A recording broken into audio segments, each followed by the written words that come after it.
Hi, good afternoon. ఈరోజు మనం capsicum, tomato curry చేసుకుంటున్నాం. పొటాటో ఆప్షనల్ అనమాట. మీకు నచ్చితే పొటాటో వేసుకోవచ్చు. ఎందుకంటే మా పిల్లలు పొటాటో ఇష్టంగా తింటారు.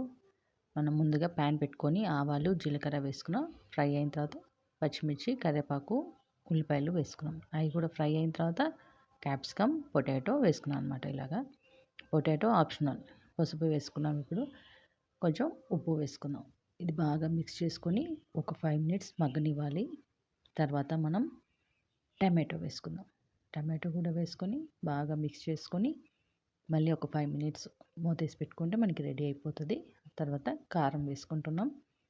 కారం కూడా వేసుకొని బాగా కలుపుకున్నాం. ఒక 5 మినిట్స్ ఉంచుకున్నాం. నేను ముందుగా పల్లీ పౌడర్ చేసుకున్నాను అనమాట. పల్లీలు ఫ్రై చేసుకొని కొంచెం అల్లము, కొంచెం వెల్లుల్లిపాయలు వేసుకొని ఫ్రై చేసుకొని పౌడర్ చేసుకోవాలి. ఇలాగా ఆ పౌడర్ వేసుకొని బాగా కలిపేసి 5 మినిట్స్ ఉంచామంటే ఇదిగోండి, చూసారా, ఇలా ఆయిల్ అంతా బయటకు వచ్చేస్తుంది. ఏ కర్రీ కూడా ఇలా ఆయిల్ బయటకు వచ్చిందంటే సూపర్గా ఉంటుంది. లాస్ట్లో పుదీనాతో గార్నిష్ చేశాను.